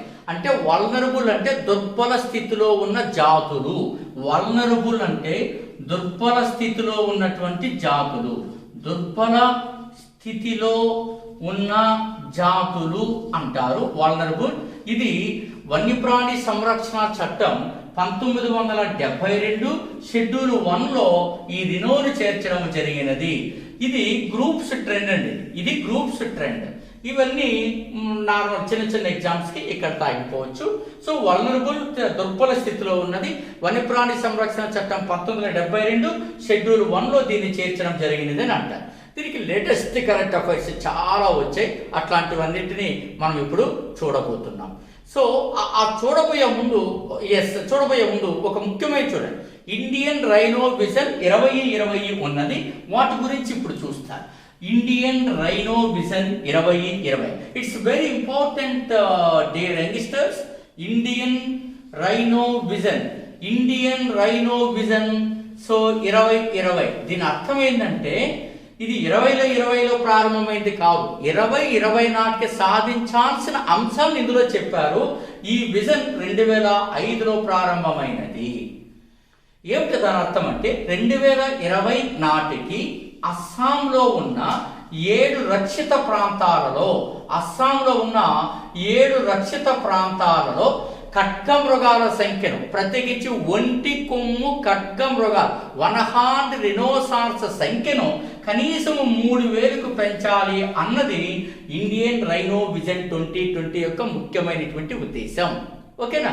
సో కాబట్టి ఇది చాలా ఇంపార్టెంట్. ఇండియన్ రైనో విజన్ 2005లో ప్రారంభమైంది. అస్సాంలో 7 ఖడ్గమృగాల రక్షిత ప్రాంతాలు ఉన్నాయి, ప్రొటెక్టెడ్ ఏరియాస్ ఉన్నాయి. వాటన్నింటిలో 3000కి ఈ సంఖ్యను పెంచాలనేది దీని ఉద్దేశము. ఇందాక చెప్పాం సెప్టెంబర్ 22 అంతర్జాతీయ ఖడ్గమృగాల దినోత్సవము. ఈ దినోత్సవాలు వచ్చినప్పుడు ఏం జరుగుతుంది? థీమ్ ఇతివృత్తం కూడా అడుగుతున్నాడు. సో ఈసారి 2021 సంవత్సరం ఇతివృత్తం ఏమిటి అనేది చాలా ఇంపార్టెంట్. సో దీని ఇతివృత్తం ఏంటంటే కీప్ ద 5 అలైవ్. ఇది ఇతివృత్తం. Keep the 5 alive is the central theme of 2021 which is related to September 22. So ఇది చాలా ఇంపార్టెంట్. సో ఈ ప్రాజెక్ట్ రినో గురించి చదివినప్పుడు ఇది చాలా ఇంపార్టెంట్ చదువుతారు. మరి ఈ ఒంటికమ్ము ఖడ్గమృగాలు ఎక్కడెక్కడ ఉన్నాయి ఒక్కసారి వినేయండి. నోట్స్ రాస్తూ వస్తారు మళ్ళీ కావాలనుకుంటే. సో అందులో మీరు కానీ చూస్తే ఇందాక చెప్పినట్టుగా కజీరంగా నేషనల్ పార్క్ అస్సాంలో ఉన్నాయి. అదే రకంగా వరాంగ్ నేషనల్ పార్క్ అస్సాంలో ఉన్నాయి. అదే రకంగా సో గౌతమ్ మారా సంరక్షణ కేంద్రం పశ్చిమ బెంగాల్. అదే రకంగా దుధ్వా నేషనల్ పార్క్ ఉత్తరప్రదేశ్. అదే రకంగా జల్దాపారా సంరక్షణ కేంద్రం పశ్చిమ బెంగాల్, ఇక్కడ ఈ ఒంటి కొమ్ము ఖడ్గమృగాలు ఉన్నాయి. పోబితోరా అస్సాం, అక్కడ కూడా ఉన్నాయి. ఒక్క సెకండ్ ఆ పేర్లు రాస్తాను, మీరు నోట్స్ రాసుకోవాలనుకున్న వాళ్ళకి ఇంపార్టెంట్గా ఉంటాయి. ఖడ్గమృగాలు, వన్ హార్న్ రినోసార్స్ ఎక్కడెక్కడ ఉన్నాయి అని అనుకుంటే, so my dear youngsters, so అవి Kaziranga, already you know Kaziranga, Assam, Orang Assam, Pobitora Assam, so Dudhwa Uttar Pradesh, Dudhwa Uttar Pradesh, so Jaldapara so పశ్చిమ బెంగాల్, అండ్ గౌతూమారా సో పశ్చిమ బెంగాల్. ఇక్కడ ఈ ఒంటి కొమ్ము ఖడ్గమృగాలు ఉన్నాయని మీరు అర్థం చేసుకోవాల్సి ఉంటుంది. ఖచ్చితంగా పరీక్షలు అడగడానికి అవకాశం ఉంది. ఇది లాస్ట్ టైం గ్రూప్ 2లో అడిగాడు. దోధ్వాన్ నేషనల్ పార్క్ లో పులులతో పాటు ఇంకా ఏమున్నాయని అడిగాడు. ఇది గ్రూప్స్కే వచ్చింది, మీరు గమనించండి. అందువల్ల ఇది ఆ పరీక్ష ఈ పరీక్ష అనేది కాదు, దొరికిన సమాచారం అంతా కలుపుకొని ఒక జీవ నదిలో ప్రవహించుకుంటూ ఈత కొట్టేయడమే. అదే జనరల్ స్టడీస్ లో ఒక ప్రముఖమైనటువంటి అంశమని నేను ఈవేళ మీకు చెప్పదలుచుకున్నాను, గుర్తించుకోవాలి అని రిక్వెస్ట్ చేస్తున్నాను. ఇది ఇండియన్ జాగ్రఫీకి ఇంపార్టెంట్ అవుతుంది. At the same time environment subject లో కూడా ఇది సిలబస్ లో ఉందని మీరు గుర్తుపెట్టుకుంటారు. ఇప్పుడు ఒక ట్రెండ్ గమనించండి. ఏ జనరల్ స్టడీస్ పేపర్ చూసినా జాగ్రఫీలో ఒకటి అడుగుతుంటారు, ఎత్తైన శిఖరం ఏది, హైయెస్ట్ పీక్ అని. ఒక్కసారి మాట్లాడదాం. అస్సాంలో ఎత్తైన శిఖరం ఏది? నిజానికి అస్సాంలో ఎత్తైన శిఖరానికి పేరు లేదు, కానీ అది లైకే పీక్ అని పేరు పెట్టారు. కారణం ఏంటంటే లైకే అనేటువంటి ప్రాంతం వద్ద ఆ పర్వత శిఖరం ఉంది కాబట్టి దానికి లైకే పీక్ అన్నారు. ఇది highest peak in Assam, highest peak in Assam. ఇది ఏ పర్వత శ్రేణుల్లో ఉన్నది? బరైలీ రేంజ్. దాన్ని కొందరు బరేలీ ఆ ఇంగ్లీష్ పలకడంలో రకరకాలుగా పలుకుతారు. సో బరైలీ రేంజ్ దీంట్లో ఉన్నది ఇది. సో బరై రేంజ్ మౌంటైన్స్ లో ఇది ఉన్నది. అంతేకాకుండా ఒక్కొక్కసారి ఎగ్జామ్ పాయింట్ ఆఫ్ వ్యూలో మీరు గమనించినప్పుడు అస్సాం రాష్ట్రంలోని ఎత్తైన పర్వత శిఖరం ఏది అంటే బరైల్ రేంజ్ మౌంటైన్స్ అని ఇస్తారు. అప్పుడు లైకే పీక్ ఇవ్వడు, అప్పుడు ఇది ఆన్సర్ అవుతుంది. అయితే ఇది సీ లెవెల్ కి 1824 మీటర్ల ఎత్తులో ఉన్నది. That's object. సో హైట్ కూడా మీరు ఖచ్చితంగా చూడాల్సిన అవసరం ఉన్నది. ఇంకొక స్టాటిక్ జీకే చూద్దాం. స్టాటిక్ జీకేలో మీరు ఇక్కడ ఒకటి మిమ్మల్ని ముందుకు తీసుకెళ్లాలనిపిస్తుంది. అది తరుణ్ సాయికియా. చూడండి, తరుణ్ సాయికియా చాలా ఇంపార్టెంట్ ఇది. సో ఇతను ఎవరు ఈ కుర్రాడు అంటే మౌంట్ ఎవరెస్ట్ శిఖరాన్ని అధిరోహించిన తొలి అస్సామీయుడు. ఇందాక చెప్పాం, మీరు అర్జున అవార్డు పొందిన తొలి అస్సామీ జాతీయుడు చెప్పాం. ఇప్పుడు సో ఎవరెస్ట్ శిఖరాన్ని అధిరోహించిన తొలి అస్సామీ జాతీయుడు అని చెప్తున్నాం. ఎవరెస్ట్ శిఖరాన్ని అధిరోహించిన తొలి అస్సామీ జాతీయుడు తరుణ్ సాయికియా. తరుణ్ సాయికియా తొలి అంటే ఎవరెస్ట్ శిఖరాన్ని అధిరోహించిన తొలి అస్సామీ జాతీయుడు. సో మీరు ఇది ఫస్ట్ గుర్తుపెట్టుకుంటారు. దీనికి మీరు చదివేటప్పుడు మే 29 ఏంటండి? మౌంట్ ఎవరెస్ట్ డే, ఎవరెస్ట్ శిఖరం యొక్క దినోత్సవం, mount Everest day. Last time మనకు గ్రూప్స్ పరీక్షలో దీని ప్రాధాన్యత తగ్గింది, కానీ ఎన్టీపీసీ లాంటి ప్రాధాన్యతలో ఇప్పటికీ అడుగుతున్నాడు. భారతదేశం నుంచి 4 సార్లు ఎవరెస్ట్ శిఖరాన్ని అధిరోహించింది ఎవరైనా మన అడగడం జరిగింది ఎన్టీపీసీలో.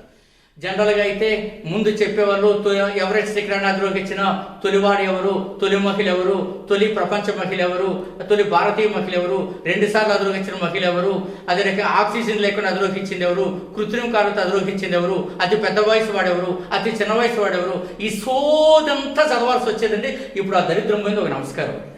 కానీ ఇక్కడ అవకాశం వచ్చింది కాబట్టి ఇక్కడ మీకు నేను చెప్పడం జరిగినది. సో నెక్స్ట్ చూడండి, జాదవ్ పేయంగ్ అస్సాంకు చెందినవాడు. ఒక మంచి స్టాటిక్ జీకే బిట్టు ఉన్నది. Jadav Payeng forest man of ఇండియాగా పేరుగాంచారు. మీరు బర్డ్ మ్యాన్ ఆఫ్ ఇండియా ఇట్లాంటి పేర్లు చదువుకొని ఉంటారు కదా. ఇది latest important. Forest man of India అని పేరు ఇతనికి. ఫారెస్ట్ మ్యాన్ ఆఫ్ ఇండియాగా పేరుగాంచిన ఇతని ఘనత ఏంటి? బ్రహ్మపుత్ర నది ఒడ్డున ఏకంగా ఒక అడవినే సృష్టించడం జరిగినది. బ్రహ్మపుత్ర నది ఒడ్డున ఒక అడవినే సృష్టించాడు. అది మీరు చూస్తారు. బ్రహ్మపుత్ర నది ఒడ్డున ఆ అడవి పేరేంటో తెలుసా? డియర్ యంగ్స్టర్స్, డియర్ కాంపిటీటర్స్, మొలాయ్ అడవిని మొలాయ్ అంటారు. మొలాయ్ అడవిని సృష్టించడం జరిగింది జాదవ్ పేయింగ్. సో అట్లాగే ఇక్కడ మరింత ఒక చక్కటి మనకు ఇంపార్టెంట్ వచ్చిందంటే అదేంటనేది చూద్దాం. అస్సాంలో మీరు చూసారా? సర్తే బరి ఏమిటిది? సో బెల్ మెటల్ క్రాఫ్ట్ ఇత్తడి అంటారు కదా, అది బెల్ మెటల్ క్రాఫ్ట్ కు ప్రసిద్ధిగాంచింది. ఇది స్టాటిక్ జీకేలో చాలా ఇంపార్టెంట్. ఆంధ్రప్రదేశ్లో బెల్ మెటల్ క్రాఫ్ట్ కు ప్రసిద్ధిగాంచింది ఏది? మన పంచాయతీ కార్యదర్శిలో అడిగారు, మీరు గమనించే ఉంటారు. మనకు ఆంధ్రప్రదేశ్లో బుడితి, శ్రీకాకుళం జిల్లా బుడితి మీరు గమనించే ఉంటారు. అందుకని ఏ చాప్టరు మనం వదలకూడదు, ఏ సబ్జెక్టు కూడా మనం వదలకూడదు. సర్తే బరి bell metal craft, Budithi, Srikakulam జిల్లా. ఇది కూడా బెల్ మెటల్ క్రాఫ్ట్ కు ప్రసిద్ధిగాంచింది అంట. లాస్ట్ టైం మీరు సింపుల్ జాగ్రఫీనండి, కానీ పరీక్షలకి చాలా ఇంపార్టెంట్. చూడండి, జమున అడిగాడో తెలుసా? గ్రూప్స్కి ఏ నదిలో కలిసిన తర్వాత జమున అని పేరు వస్తుంది అడిగారు. నాట్ యమున, జమున అని. మీరు సింపుల్ పెట్టే కొంచెం కన్ఫ్యూజ్ అయ్యేలాగా 4 ఆప్షన్స్ ఉన్నప్పుడు చూస్తారు. నేను ఎప్పుడూ చెప్తుంటా, విడిగా ఆ టెస్ట్ రాయడం వేరు, 4 ఆప్షన్స్లో ఎగ్జామ్ హాల్లో టెస్ట్ రాయడం వేరు. అందరూ పోయేది అక్కడే. సో జమున. తీస్తా నది బ్రహ్మపుత్ర నదిలో కలిసిన తర్వాత ఆ నదికి ఏమని పేరు అంటే జమున అని పేరు. తీస్తా నది బ్రహ్మపుత్ర నదిలో కలిసిన తర్వాత మీరు బాగా అర్థం చేసుకోవాల్సింది, జమున తీస్తా నది బ్రహ్మపుత్ర నదిలో కలిసిన తర్వాత దానికి జమున అని పేరు వచ్చిందని మీరు అర్థం చేసుకుంటారు. అది చాలా ఇంపార్టెంట్ అని కూడా గుర్తిస్తారు. ఇది యాక్చువల్గా అందరి ఎగ్జామ్స్కి చాలా ఇంపార్టెంట్ ఈ ట్రెండ్. సో మీరు గమనిస్తారు. ఇది ఏ సబ్జెక్ట్లోకి వస్తుంది? జాగ్రఫీ సబ్జెక్ట్లోకి వస్తుంది. సో నెక్స్ట్ మనం చూసాం, అస్సాంలో మీరు చూసినప్పుడు ఎప్పుడు చూస్తారు జోర్హాట్ అనేటువంటిది చాలా ఇంపార్టెంట్. జోర్హాట్. సో జోర్హాట్ అంటే కల్చరల్ క్యాపిటల్ ఆఫ్ అస్సాం అంటారు, అంటే అస్సాం సాంస్కృతిక రాజధాని అని. సో డియర్ కాంపిటీటర్స్, అస్సాం సాంస్కృతిక రాజధాని ఏది అనేది స్టాటిక్ జీకేలో చాలా ఇంపార్టెంట్. సో అలా అంటారు. దీనికి ఇంకొక పేరు కూడా ఉంది. ఏంటి ఆ పేరు తెలుసా? టీ టౌన్ అని కూడా అంటారు. జోర్హాట్ని టీ టౌన్ అని అంటారు. సో మీరు గమనించే ఉంటారు, బ్రిటిష్ వారు ఆంగ్లేయులు మొదటగా తేయాకు తోటలను ఎక్కడ అభివృద్ధి చేశారు? అస్సాంలో తేయాకు తోటలను అభివృద్ధి చేసి తమ వలసవాద విధానాన్ని అక్కడ అవలంబించడం జరిగినది. ఇక్కడ ప్రపంచ తేయాకు ఉత్పత్తిలో 15% వాటా రమారమి అస్సాందే ఉంది ప్రపంచ తేయాకు ఉత్పత్తిలో. కాబట్టి మనం ఇది కూడా చూస్తారు, ప్రపంచ తేయాకు ఉత్పత్తిలో మనకి అస్సాం వాటా 15% ఉందని గుర్తు, 15%. సో అస్సాం. రెండో పాయింట్ ఏమిటి అంటే ఇక్కడ మీరు గమనించినప్పుడు టీకి వచ్చినప్పుడు టీని గ్రీన్ గోల్డ్ అని కూడా అంటారు. తేయాకుని మీకు 2 ఉంటాయండి. తేయాకు వచ్చినప్పుడు సో గ్రీన్ గోల్డ్ అంటారు. అట్లాగే వెదురు కూడా గ్రీన్ గోల్డేనండి. వెదురు కూడా బాంబూ అంటారు, అది కూడా గ్రీన్ గోల్డ్. సో ఇట్లా మీరు చదువుతారు ఇక్కడ. ఇక జోర్హాట్లో మనకు వచ్చినప్పుడు ఈ పాయింట్లో ఇంపార్టెంటే కాకుండా స్పోర్ట్స్ పరంగా మరింత ముఖ్యమైనటువంటి పాయింట్ ఉంది. అది కూడా మీరు ఇప్పుడు గమనించండి. స్పోర్ట్స్లో ఏమిటా ముఖ్యమైనటువంటి పాయింట్ అనేది మీరు చూస్తారు. చూడండి, జింఖానా గోల్ఫ్ కోర్స్ క్లబ్. ఇది జోర్హాట్లో ఏర్పాటైనదండి. జోర్హాట్లో ఏర్పాటైనది 1876లో. ఏంటిది ఇంపార్టెన్స్ అంటే ఇది ప్రపంచంలోని అతి ప్రాచీన లేదా అతి పాత ఓల్డెస్ట్ గోల్ఫ్ కోర్సులలో మనకి ఆసియాలోనే అతి పాతది, అతి ప్రాచీనమైనది.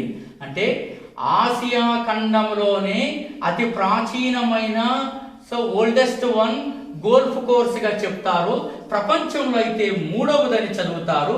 ఈ వివరాలు ముఖ్యంగా చెప్పడానికి కారణం రైల్వే వాళ్ళ కోసమే ఇది చెప్పాను. ఎన్టీపీసీ అని గ్రూప్ డి వాళ్ళకి ఇలా అడుగుతూ ఉంటారు, మీరు గమనించే ఉంటారు. అనూహ్యం వాళ్ళకి ఇచ్చే బిట్లు ఎంత చదువుకున్నా చాలు అనిపిస్తూ ఉంటుంది జనరల్ అవేర్నెస్లో. So Gymkhana golf course club ఎక్కడ ఏర్పాటైంది? ఇది అస్సాంలో ఏర్పాటైంది. అస్సాంలోని జోర్హాట్లో ఏర్పాటైందని మీరు తెలుసుకుంటారు. సో అస్సాంలో ఎన్నో అనేకమైనటువంటి అంశాలు, పాలిటీ, జాగ్రఫీ, హిస్టరీ, పర్యావరణము, స్ట్రాటజీకి, దినోత్సవాలు, వన్యప్రాణ సంరక్షణ, నేషనల్ పార్కులు బోర్డు చర్చించాం కదా జెంటిల్మెన్. ఇప్పుడు మరింత స్ట్రాటజీకి ఆ పాలిటిక్ కూడా వస్తుంది. ఇది చూడండి, గోపీనాథ్ బోర్డోలాయ్, మీరు వినే ఉంటారు. గోపీనాథ్ బోర్డోలాయ్ అస్సాం తొలి ముఖ్యమంత్రి అండోయ్. గోపీనాథ్ బోర్డోలాయ్. గోపీనాథ్ బోర్డోలాయ్ అస్సాం తొలి ముఖ్యమంత్రే కాకుండా భారతరత్న కలిగిన వాళ్ళు ఇతను ఒకరు. మరణాంతరం 1999లో గోపీనాథ్ బోర్డోలాయ్కు భారతరత్న ప్రకటించడం జరిగినది. ఇది చాలా ఇంపార్టెంట్. మరి ఆ గోపీనాథ్ బోర్డోలాయ్కి ఏమని పేరు ఉన్నది? లోకప్రియ అనే బిరుదు ఉన్నది. చాలా సార్లు అడిగాడు లోకప్రియ. లోక పేరుతో మనకు కొంతమంది ఉన్నారండి స్టాటిక్ జీకేలో, అవన్నీ ఇక్కడే తెచ్చుకుందాం. లోక్ నాయక్. లోక్ నాయక్ అని ఎవరికి పేరు? జేపీ జయప్రకాష్ నారాయణ. జయప్రకాష్ నారాయణ బీహార్ రాష్ట్రానికి చెందినవాడు. సామ్యవాదిగా పేరుగాంచాడు. సోషలిస్ట్. ఇందిరాగాంధీకి వ్యతిరేకంగా పోరాడి అతను ఒక గొప్ప ప్రభుత్వం ఏర్పాటు కావడానికి కారణమయ్యాడు. అదే తొలి కాంగ్రెసేతర ప్రభుత్వం, జనతా ప్రభుత్వం, మొరార్జీ దేశాయ్ ప్రధానిగా. అందుకని the first non Congress prime minister Morarji Desai అని చెప్తారు. సో లోక్ నాయక్గా పేరు జయప్రకాష్ నారాయణ. అతను రాసిన ప్రిజన్ డైరీ జీకేలో చాలా ఇంపార్టెంట్. జయప్రకాష్ నారాయణ రాసిన prison diary. So dear competitors, ఇక్కడ లోక్ నాయక్ అయిపోయింది కదా. ఇక మీకు తెలుసు లోకమాన్య. అద్భుతమైనటువంటి నేత బాలగంగాధర తిలక్. బాలగంగాధర తిలక్. సో లోకమాన్యగా పేరు. కానీ ఇక్కడ గ్రూప్స్కి ఒక్కసారి మొన్ననే రీసెంట్గానే ఏమడిగాడో తెలుసా? లోకమాన్య అనే బిరుదు బాలగంగాధర తిలక్కు ఎప్పుడు వచ్చిందని అడిగారు. మీరు నమ్ముతారో నమ్మరో 80% రాంగ్. నాకు తెలిసి 90% కూడా రాంగ్ చేసేసారు. అవునా? ఏ మూమెంట్ సమయంలో లోకమాన్య అనే బిరుదు అతనికి వచ్చిందని? During the period of home rule movement. So అతను he was attributed Lokmanya. The attributed the title Lokmanya. ఏ ఉద్యమ సందర్భంలో? హోమ్ రూల్ ఉద్యమ సందర్భంలో. ఇది వచ్చేసిన తర్వాత చదవడం కాదు సార్, రాకముందే చదివితే వాడు గొప్పవాడు, బిట్టు తీసుకొస్తాడు అనమాట. కాబట్టి బాలగంగాధర తిలక్. అవునా? ఈ బాలగంగాధర తిలకే లక్నో ఒప్పందానికి ఎంతో విశేషమైనటువంటి కృషి చేశారు. అవునా? ఆయన చాలా ఇంపార్టెంట్ కూడా. సో చాలా గొప్పమైనటువంటి వ్యక్తి. ఈ దేశానికి ఆయన సేవలు అందించడం. నెక్స్ట్ సో మనకు చూస్తే లోకహితవాది, మహారాష్ట్రకి చెందినటువంటి వాడు. లోకహితవాది గోపాల్ హరి దేశ్ముఖ్. గోపాల్ హరి దేశ్ముఖ్ లోకహితవాదిగా పేరుగాంచడం జరిగినది. అంటే లోకప్రియగా, లోకనాయకగా, లోకమానిగా, లోకహితవాదిగా. సో వివిధ స్థాయిలలో పేరు ప్రఖ్యాతులు గావించినటువంటి అద్భుతమైనటువంటి స్వాతంత్ర సమరాంగణ యోధులంతా కూడా మనకి అనేక రకాలుగా ఉపయోగపడుతున్నారు నేటికి కూడా. అన్వర్ తైమూర్. అన్వర్ తైమూర్ గుర్తుకొస్తుందా? 1980వ సంవత్సరంలో అస్సాం ముఖ్యమంత్రిగా బాధ్యతలు చేపట్టారు. అస్సాంకు తొలి మహిళా ముఖ్యమంత్రి. చాలా చాలా ఇంపార్టెంట్. ఎట్లా ఇంపార్టెంట్? గ్రూప్స్ కానీ స్టాటిక్ జీకేలో కానీ చాలా ఇంపార్టెంట్. సో ఎట్లా అడుగుతాడు ఇది అని అంటే, మామూలు స్టాటిక్ జీకేలో అస్సాం తొలి మహిళా ముఖ్యమంత్రి ఎవరు? There ends the matter, Anwar Taimur. అట్లా కాకుండా ఒక 4 పేర్లు, మహిళ పేర్లు ఇచ్చి ఈ క్రింది వాళ్ళ ముఖ్యమంత్రి కాని వారిని గుర్తించడము, లేదా 1, 2, 3 ఇచ్చి ముఖ్యమంత్రులు గుర్తించడము, ఇట్లా అడిగేటువంటి అవకాశం ఉంది. లాస్ట్ టైం ఒక్కసారి 10 years బ్యాక్ గ్రూప్స్లో గవర్నర్ల పేర్లు ఇచ్చి ఆ గవర్నర్ల కానివారు ఎవరు ఇచ్చారు. అది పుదుచ్చేరి కేంద్రపాలిత ప్రాంతానికి అడిగారు అప్పట్లో. అది చాలా వెరైటీ. అప్పటి వరకు ఎవరు ఆ కోణంలో చదవలేదు. అందువలనే ఎవరూ చూడని కోణాలను మనం స్పృశించాల్సి ఉంటుంది. రవి అస్తమించని సామ్రాజ్యం అని ఎట్లా అంటామో, అంటే సూర్య కిరణాలు వెళ్ళలేనటువంటి ప్రాంతానికి కూడా బ్రిటిష్ వారు వెళ్ళారని ఎలా చెప్తామో, మనం కూడా ఏ ఒక్కరు కూడా స్పృశించలేని, తాకలేని, చూడలేని, సందర్శించలేని, గమనించలేని, గుర్తించలేని అన్ని అంశాలను కూడా మనం చదవగలిగితే అప్పుడు మనకు విజయం ఖరారవుతుంది, ఉద్యోగం శాశ్వతం అవుతుంది, జీవనం స్థిరమవుతుంది. సో అస్సాం తొలి మహిళా ముఖ్యమంత్రి. ఇక అట్లా అనేక రాష్ట్రాల్లో అయ్యారు. తమిళనాడులో తొలి మహిళా ముఖ్యమంత్రి జానకి రామచంద్రన్, ఆ తర్వాత అదే రాష్ట్రానికి జయలలిత కూడా అయ్యారు. బీహార్లో రబ్రీదేవి అయ్యారు. పశ్చిమ బెంగాల్లో మమతా బెనర్జీ అయ్యారు. అదే రకంగా ఉత్తరప్రదేశ్లో, అంటే ఉమ్మడి ఉత్తరప్రదేశ్ అనుకోండి, మాయావతి ముఖ్యమంత్రి అయ్యారు. సో ఇట్లా చాలా రాష్ట్రాల్లో చాలా రకాలుగా అయ్యారు. పంజాబ్లో కూడా మనకి శిరోమణి గురుద్వార్ ప్రబంధ కమిటీ చైర్మన్గా ఉన్నటువంటి ఆమె కూడా అయ్యారు. ఇట్లా విభిన్నమైనటువంటి వారంతా కూడా మనకి సో ఈ మహిళా ముఖ్యమంత్రులుగా బాధ్యతలు చేపట్టారు. కానీ వారి శాతం చాలా తక్కువని చెప్పచ్చు. ఇవన్నీ చాలా కీలకమైనటువంటి అంశాలుగా అస్సాంలో మనకు నిలుస్తాయి. ఇప్పుడు ప్రాచీన భారతదేశ చరిత్రలోకి వస్తాను. దాన్ని అలహాబాద్కి ఎలా లింక్ ఇస్తానో చూడండి. అలహాబాద్ స్తంభ శాసనం, అలహాబాద్ స్తంభ శాసనం, Allahabad pillar inscription, Allahabad pillar inscription అంటారు. ఇందులో ఇదెందుకు తెచ్చాను అని మీరు అనుకుంటా ఉన్నారా? గోపాల్ రెడ్డి ఎందుకు తెచ్చాడో ఈ అలహాబాద్ స్తంభ శాసనం అని? అలహాబాద్ స్తంభ శాసనాన్ని రాసినది ఎవరంటే మీరు చదువుతారు, హరిసేనుడు రాశాడు. మరి ఎవరి కాలంలో వేయబడినది అంటే సముద్రగుప్తుడి కాలంలో ఈ యొక్క అలహాబాద్ స్తంభ శాసనం అనేది వేయబడినది. ప్రాచీన భారతదేశ చరిత్రలో ఎన్నదగిన చక్రవర్తులు సముద్రగుప్తుడు కూడా ఒకడు అని భారతదేశ చరిత్రకారులు గుర్తించారు. విదేశీ చరిత్రకారులు కూడా దాన్ని అంగీకరించారు. అటువంటి అలహాబాద్ స్తంభ శాసనంలో అనేక ప్రాంతాలు ఉన్నాయి. సో మనకి 21 ప్రాంతాలకు పైగా సముద్రగుప్తుడు సాధించాడు, గెలిచాడు. అనేక ప్రాంతాలపై తన ఆధిపత్యాన్ని ఎస్టాబ్లిష్ చేశాడు. సో అట్లాంటి సముద్రగుప్తుడు సాధించిన ప్రాంతాలలో దేవక అనేటువంటి ప్రాంతం కూడా ఉన్నది. ఆ దేవక మరేదో కాదు, మనం చర్చిస్తున్న అస్సామే. అంటే సముద్రగుప్తుడు అస్సాం పైన కూడా విజయం సాధించాడని మీరు చదువుకుంటారు.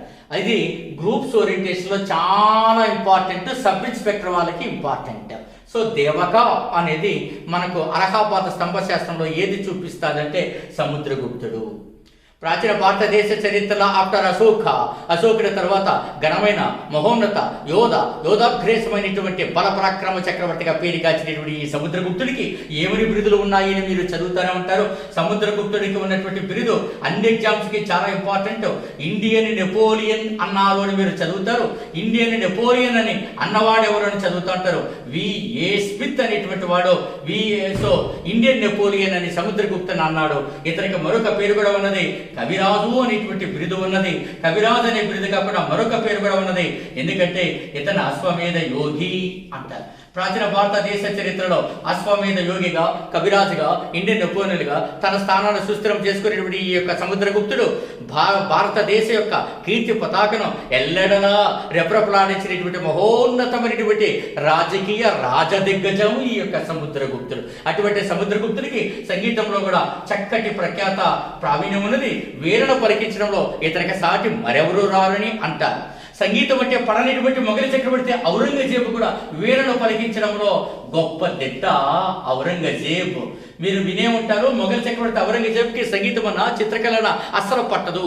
సంగీతాన్ని 25 అడుగుల లోపల బాగా పాతి పెట్టండి అని చెప్పింది ఎవరు అంటే ఔరంగజేబు. అట్లాంటి ఔరంగజేబు కూడా వీణని సుమధురంగా పలికించేటువంటి సముద్రగుప్తుడు కూడా వీణను. అందుకనే వీణ మ్యాచ్ అయిందని ఔరంగజేబుని ఇక్కడికే తీసుకొచ్చాం. ఇది చరిత్రలో చాలా ప్రత్యేకగాంచిందని మనకు తెలుస్తూ ఉన్నది. సముద్రగుప్తుడు ఉత్తర దక్షిణ భారతదేశ రాజ్యాలపై అనేక రకాలుగా కూడా విజయం సాధించాడని మీరు చదువుకుంటారు. మన ఆంధ్రప్రదేశ్లో అయితే విశాఖ జిల్లాలోని యలమంచిలి ప్రాంతము, అదే రకంగా అలా గోదావరి ప్రాంతాలను అనేక ప్రాంతాలను ఆయన జయించాడని మనం చదువుకుంటాం. ఎస్కోటా ప్రాంతం విజయనగరం జిల్లాలో దాన్ని జయించాడు. అందుకనే సముద్రగుప్తుడికి మీరు ఎప్పుడు కూడా బిట్లు వస్తూనే ఉంటాయి. అందుకనే అలహాబాద్ స్తంభ శాసనం సముద్రగుప్తుడి యొక్క సైనిక విజయాలను ఘనంగా వివరించినటువంటి శాసనం ఏదంటే అలహాబాద్ స్తంభ శాసనము అంటారు. అట్లా ప్రాచీన భారతదేశ చరిత్రలో సైనిక విజయాల గురించి వివరించినటువంటి శాసనాల గురించి చెప్పాల్సి వస్తే 2 శాసనాలు మీ దృష్టికి రావాల్సి వస్తుంది. అది నాసిక్ శాసనం అని కూడా చెప్తారు. సో ప్రాచీన భారతదేశ చరిత్రలో నాసిక శాస్త్రానికి చాలా ప్రత్యేకత ఉన్నది. ఈ నాసిక శాస్త్రం అనేటువంటిది శాతవాహన రాజుల అగ్రజుడిగా పేరుగాంచినటువంటి గౌతమిపుత్ర శాతకర్ణి యొక్క సైనిక విజయాల గురించి వివరిస్తున్నది నాసిక శాస్త్రం అని అంటారు. అందుకని ఇది చాలా ఇంపార్టెంట్. ఆ తర్వాత మధ్యగా భారతదేశ చరిత్రకు వస్తే అయ్యవోలు శాస్త్రము లేక ఐహోలు శాస్త్రం అంటారు. ఈ ఐహోలు శాస్త్రం అనేటువంటిది పశ్చిమ చాళుక్య రాజు అయినటువంటి 2వ పులకేశికి సంబంధించినది. ఈ 2వ పులకేశి కూడా పశ్చిమ చాళుక్యలో అత్యంత అగ్రగణుడిగా పేరుగాంచాడు. ఈ 2వ పులకేశి తూర్పు చాళుక్య రాజులపైన దాడి చేయడం జరిగినది. అంటే తూర్పు చాళుక్య రాజ్యం ఆంధ్ర రాష్ట్ర చరిత్రలో ప్రారంభానికి 2వ పులకేశి దాడులే కారణం. అతని వర్షక సోదరుడైన కుబ్జ విష్ణువర్ధనికి తాను జయించినటువంటి ప్రాంతాలను అప్పచెప్పడంతో అతను తూర్పు చాళుక్య రాజ్య పేరుతోటి ఆయన ఏర్పాటు చేశారు. అందుకే తూర్పు చాళుక్యులు ఆ ఆంధ్ర రాష్ట్ర చరిత్రలో అత్యంత ప్రఖ్యాతిగాంచారు. సో ఐహోలు శాసనం 2వ పులకేశి సైనిక విజయాలను వివరిస్తుంది. నాసిక శాసనం గౌతమిపుత్ర శాతకర్ణి సైనిక విజయాలను వివరిస్తున్నది. సో అలహాబాద్ స్తంభ శాసనం సముద్రగుప్తుడి యొక్క సైనిక విజయాలను వివరిస్తున్నది. ఈ 3 శాసనాలు మనకి పోటీ పరీక్షార్థులకు ఎంతో ఉపయోగకరము అని మనకు చెప్తారు. చూడండి, జాగ్రఫీకి సంబంధించిన ఒకటి ఉన్నది jam Sagar man made lake in Assam అంటారు. మానవ నిర్మిత సరస్సు అని అంటారు. Man made lake. సో ఇది జాగ్రఫీలో చాలా ఇంపార్టెంట్ బిట్ కదా. ఇట్లాంటిది మీరు ఒకటి చదువుతూనే ఉంటారు. మరి భారతదేశంలో అతిపెద్ద మ్యాన్ మేడ్ లేక్, అతిపెద్ద మానవ నిర్మిత సరస్సు ఏదని? గోవింద సాగర్. ఎక్కడున్నది గోవింద సాగర్ అనేది హిమాచల్ ప్రదేశ్ రాష్ట్రంలో ఉన్నది. ఏ నదిపై ఉంది అని అడుగుతారు. సట్లెజ్ నదిపై ఉన్నది గోవింద సాగర్. సో మానవ నిర్మిత సరస్సు జామ్ సాగర్, హిమాచల్ ప్రదేశ్లో ఉన్నది గోవింద సాగర్. ఈ గోవింద సాగర్ అనేది అతిపెద్ద మానవ నిర్మిత సరస్సుగా గుర్తించడం జరిగింది. సట్లెజ్ నదిపైన దీన్ని నిర్మించారు. ఈ సరస్సు ఎట్లా ఏర్పడింది? బాక్రానంగల్ ప్రాజెక్టు నిర్మించడం వల్ల ఏర్పడినది. సో కాబట్టి బాక్రానంగల్ ప్రాజెక్టు నిర్మించడం వల్ల ఈ సరస్సు ఏర్పడిందని మీరు అర్థం చేసుకుంటారు. మరి దీనికి గోవింద అనే పేరు ఎందుకు గోవింద సాగర్ అని పెట్టారు? హిమాచల్ సాగరు, సట్లెజ్ సాగరు, బాక్రానంగల్ సాగర్ అని ఎందుకు పేరు పెట్టలేదు? సిక్కుల 10వ గురువు అయినటువంటి గురు గోవింద్ పేరు మీదుగా గోవింద సాగర్ అని పేరు పెట్టడం జరిగినది. గురు గోవింద్ సింగ్ మీరు వినే ఉంటారు. ఈ గురు గోవింద్ సింగ్ అనేటువంటి అతను సిక్కుల 10వ గురువు. ఔరంగజేబుకు వ్యతిరేకంగా పోరాడి జీవితాంతము మనకి మొఘలకు వ్యతిరేకంగా పోరాడి గొప్పమైనటువంటి యొక్క నాయకత్వాన్ని సిక్కులకు అందించినటువంటి వాడు. ఇతను హత్యకు గురవడం చాలా దారుణం. ఆర్ఆర్బికి 10 ఏళ్ల కిందట అడిగాడు గురు గోవింద్ సింగ్ ఎక్కడ హత్యకు గురయ్యాడు అని అప్పట్లో అడిగాడు. 10 ఏళ్ల కిందటే, అంటే రమారమి 2008-10 ఆ ప్రాంతాల్లో నాందేడ్ వద్ద ఇతను హత్యకు గురయ్యాడు గురు గోవింద్ సింగ్ అనేటువంటి అతను ఖల్సా అనేటువంటిది ఏర్పాటు చేశాడు. ఈ ఖల్సానే సిక్కుల సిద్ధ సైన్యంగా పేరుగాంచినది.